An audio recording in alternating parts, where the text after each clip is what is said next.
안녕하세요. 오늘 2024년 6월 26일 수요일 교과 나눔 시간에 오신 여러분들을 진심으로 환영합니다. 이번 주는 2024년도 제2기 대쟁투의 마지막 교과인 13과 하나님의 사랑의 승리에 대해서 살펴보고 있습니다.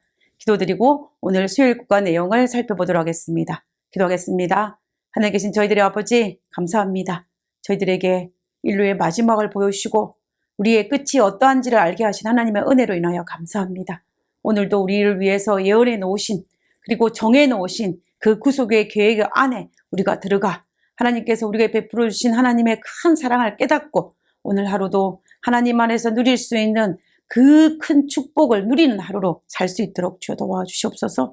오늘 하루도 하나님께 사로잡힌 오늘 하루의 삶이 되게 하여 주옵기를 거룩하신 예수님의 이름으로 기도드렸습니다.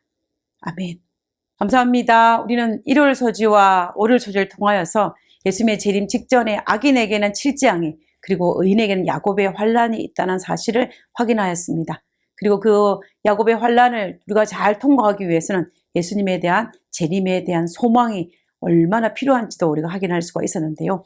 그리고 우리가 화요일 소지에서는 예수님의 재림 이후에 지구에 1000년 동안 악인이 어떻게 될 것인지를 살펴보았다면 오늘은 그 1000년기 동안 하늘에 올라간 의인들은 무엇을 하고 있는지를 한번 살펴보도록 하겠습니다. 오늘 수요일 교과의 제목은 1000년기 동안의 심판입니다. 요한계시록 20장 1절에서 3절은 재림 이후에 1000년 동안 지구에서 악인이 무엇을 할 것인지를 기록했다면 요한계시록 20장 4절에서 6절은 의인들이 1000년 동안 하늘에서 무엇을 할 것인지를 기록하고 있습니다. 먼저 성경절을 읽어보도록 하겠습니다. 요한계시록 20장 4절과 6절에 있는 말씀입니다. 또 내가 보좌들을 보니 거기에 앉은 자들이 있어 심판하는 권세를 받았더라. 또 내가 보니 예수를 증언함과 하나님의 말씀 때문에 목배임을 당한 자들의 영혼들과 또 짐승과 그의 우상에게 경배하지 아니하고 그들의 이마와 손에 그의 표를 받지 아니한 자들이 살아서 그리스도와 더불어 1000년 동안 왕노릇하니 첫째 부활이라. 이 첫째 부활에 참여하는 자는 복이 있나니 거룩하다. 둘째 사망이 그리스도와 더불어 왕노릇하리라. 오늘 계시록 20장 4절에 등장하는 예수님 보좌에 앉아있는 이들은 누구입니까? 성경에서는 이들은 예수를 증언함과 하나님의 말씀 때문에 목배임을 당한 자들의 영혼들과 또 짐승과 그의 우상에 경배하지 아니하고 그들의 이마와 손에 표를 받지 아니한 자들로서 어린 양의 혼인잔치에 참여한 자들이라고 하였습니다. 그들은 누구냐면 바로 의인입니다. 우리가 성경을 보면은 이들을 첫째 부활에 참여한 자들인 것을 알 수가 있습니다. 우리가 성경에 이 부활에 대해서 두 가지로 나누어서 설명하고 있는 것을 볼 수가 있는데요. 첫째 부활과 둘째 부활입니다. 첫째 부활은 생명의 부활로서 의인의 부활이고 예수님의 재림 때에 있을 부활입니다. 그래서 그들은 첫째 부활에 참여하여서 예수님의 혼인잔치에 들어가는 그런 특권을 누립니다. 그러면 다른 부활인 이 둘째 부활은 심판의 부활로서 악인의 부활입니다. 예수님의 삼림 때 일어나는 부활입니다. 천년기 이후에 심판을 받기 위해서 부활하는 것이 바로 이 둘째 부활입니다. 이 첫째 부활과 둘째 부활 두 가지가 있는데 오늘 계시록 20장 4절과 6절에 등장하는 이들은 첫째 부활에 참여한 사람들입니다. 이들은 예수님의 재림일 때에 아담 이후로부터 자고 있던 모든 의인들이 부활하여서 예수님의 재림을 목격하고 하늘에 올라간 그들입니다. 그런데 그들이 하늘에서 무엇을 한다라고 기록하고 있냐면 1000년 동안 왕노릇하리라라고 성경은 기록하고 있습니다. 이 말의 의미는 누구를 다스리는 그런 개념이 아니라 하늘에서 의인들은 기쁨과 영화를 누리며 하나님과 함께 구원받은 자들은 악한 천사들을 심판하는 일에 동참하는 특권을 의미하는 것입니다. 결국 의인들은 하늘에 올라가서 1000년 동안 심판의 권세를 누리게 되는 것입니다. 왜 하나님께서 이 의인들에게 심판에 참여하는 특권을 허락하셨을까요? 그들은 심판에 참여함을 통하여서 무엇을 배울 수 있을까요? 첫 번째는 하나님이 얼마나 사랑이 많으신지 하나님의 사랑의 진수를 그들은 알게 될 것입니다. 하나님이 나를 구원하기 위해서 어떤 희생을 치르셨고 그리고 우리를 인도하기 위해서 어떻게 하셨는지를 알게 될 것입니다. 그리고 하나님에 대해서 그동안 오해했던 일들 그리고 이해하지 못했던 일들을 그리고 하나님이 나를 얼마나 사랑했는지 그 모든 것들을 알게 될 것입니다. 그리고 두 번째는 선악의 대쟁투의 개념을 바르게 파악하게 될 것입니다.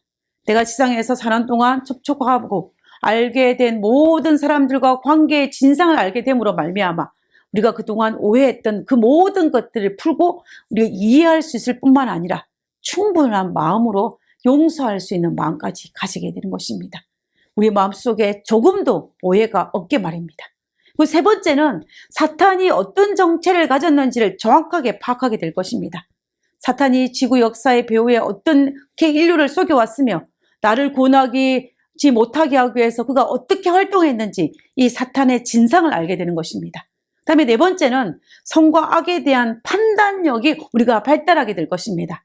하늘의 기록들을 살펴보면서 우리의 묻어진 양심, 훼손된 판단력, 흐려진 식별력 등 이런 불완전한 성품의 결함들을 깨닫게 될 것이고 그것을 통하여서 우리는 바르게 해결하게 될 것입니다. 결국 하늘에 살아갈 수 있는 우리가 올바른 성품을 소유하게 된다는 것입니다. 그리고 다섯 번째는 우리가 하나님을 더욱 사랑하게 될 것입니다. 하나님의 엄청난 자비와 사랑을 우리가 알게 될 것이고 하나님의 사랑이 얼마나 큰지를 깨닫고 우리는 더욱더 하나님을 사랑하게 될 것입니다. 조금의 오해나 의문점 없이 아주 명백하게 이 선악의 대쟁투의 과정을 알고 하나님의 공의와 자비를 알고 그 모든 것들을 통하여서 우리는 하나님이 얼마나 공의로우신지를 알게 되는 것입니다. 우리가 모든 오해가 풀리고 우리의 의문점이 풀릴 것입니다. 이 땅에서 이해할 수 없고 했던 그 모든 것들이 그 땅에는 풀리게 될 것입니다. 그래서 그 땅에서 우리가 이해하지 못하고 또 우리가 알지 못한 일이 있다 할지라도 우리는 섣불리 행동하기보다는 우리가 마지막 그날에 하나님께서 이 모든 것들을 풀어주실 것을 믿고 우리는 이 순간 하나님만을 바라보는 그런 믿음도 필요하다는 것입니다. 이런 모든 심판의 과정이 끝나고 난 다음에 드디어 이제 천년이 찼을 때에 하늘의 하나님께서는 의인들의 모든 심판의 과정이 끝나고 난 다음에 어떤 일이 일어날 것인지를 계시록 20장 7절 이후부터 이렇게 예언하고 있습니다. 계시록 20장 7절과 10절에 있는 말씀입니다.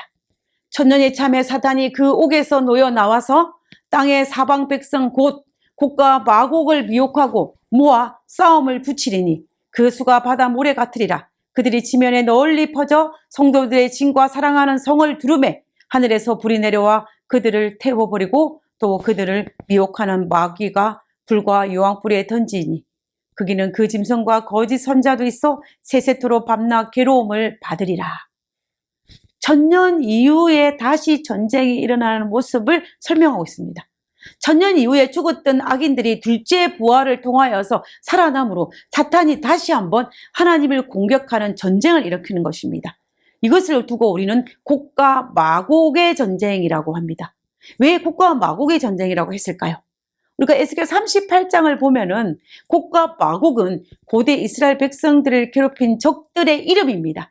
그래서 하나님은 에스겔 선지자를 통하여서 예언하기를 이스라엘을 괴롭힌 이스라엘 민족의 대적인 마곡, 즉 마곡과 그의 왕인 곡에 대해서 심판을 예언을 하였습니다. 요한은 그 구약의 배경을 가지고 요한계시록을 기록했기 때문에 계시록 27절에 등장하는 이 곡과 마곡은 에스겔서에서 말하고 있는 것처럼 하나님을 대적하는 악인의 무리로 해석하는 것이 아주 현명합니다. 그러면 사탄은 무엇을 가지고 죽었다가 둘째 부활에 의해 살아난 악인들을 곡과 마곡의 전쟁에 참여시키기 위해서 그들을 선동하고 그들을 유혹하고 미혹할까요? 사탄은 마치 자신이 악인들을 부활시킨 자라고 그들을 미혹하고 유혹할 것입니다. 그리고 우리의 수요가 얼마나 구름을 덮을 만큼 많기 때문에 바다의 모래처럼 많기 때문에 우리는 하늘에서 내려오는 저 사해 예루살렘 성을 빼앗을 수 있다라고 그들을 충동할 것입니다. 이런 유혹들을 통하여 악인들은 충동을 받고 또 유혹에 넘어가서 다시 한번 하늘에서 내려오는 새 예루살렘 성을 공격하게 될 것인데 이것이 바로 곡과 마곡의 전쟁입니다. 아담 이후로 태어난 모든 사람들이 악의 편이든지 하나님의 편이든지 참여하게 되며 성 밖에 혹은 성 안에서 이 전쟁을 지켜보게 될 것입니다. 그리고 그 전쟁의 끝은 하늘에서 불이 내려와 그들을 태워버리니 불과 유황못에 던지니라고 하면서 끝이 납니다. 재림 직전의 아마겟돈 전쟁과 마찬가지로 예수님께서 삼림하실 그때 이 곡과 마구의 전쟁도 사탄은 해보지도 못하고 끝나는 것입니다. 하늘에서 내리는 이 유황불은 지구의 모든 죄악들을 태울 것입니다. 유황불에 의해서 죄가 정결해지는 그것은 마침내 이 땅에서 새로운 새하늘과 새 땅을 만들 수 있는 하나의 기반이 됩니다. 영감의 교훈에는 이렇게 기록하고 있습니다. 천년기 후에 있는 일들, 이 땅의 나머지 부분은 천년기가 끝나는 악한 자들이 부활하여 그 도성을 치기 위해 둘러쌀 때까지는 정결하게 되지 않을 것이다. 악한 자들의 발은 결코 새롭게 된 땅을 더럽히지 못할 것이다. 불이 하늘에 계신 하나님으로부터 내려와 뿌리와 가지를 완전히 살라버릴 것이다. 뿌리는 사탄이며 가지는 그에게 속한 자들이다. 악인들을 삼킨 그 불이 또한 땅을 정결케 할 것이다. 하늘에서 내리는 유황불로 말미암아 이 지구는 완전히 정결하게 될 것입니다. 그리고 난 다음에 마침내 하늘에서 새 예루살렘 성이 땅으로 내려올 것입니다. 계시록 21장 2절과 3절에 보면 또 내가 보매 거룩한 성 새 예루살렘이 하나님께로부터 하늘에서 내려오니 그 예비한 것이 신부가 남편을 위하여 단장한 것 같더라. 내가 들으니 보좌에서 큰 음성이 나서 가로되 보라 하나님의 장막이 사람들과 함께 있으며 하나님이 저희와 함께 거하시리니 저희는 하나님의 백성이 되고 하나님은 친히 저희와 함께 계셔서 라고 기록하고 있습니다. 드디어 대쟁투는 끝났습니다. 이 전쟁은 예수님의 십자가 사건으로 말미암아 승리가 보장된 전쟁입니다. 우리는 이처럼 성경에 정확하게 기록된 인류의 마지막 사건들, 죄의 결과를 바라보면서 하나님의 공의와 사랑을 바라보면서 우리가 어떻게 하나님을 경배하지 않을 수 있겠습니까?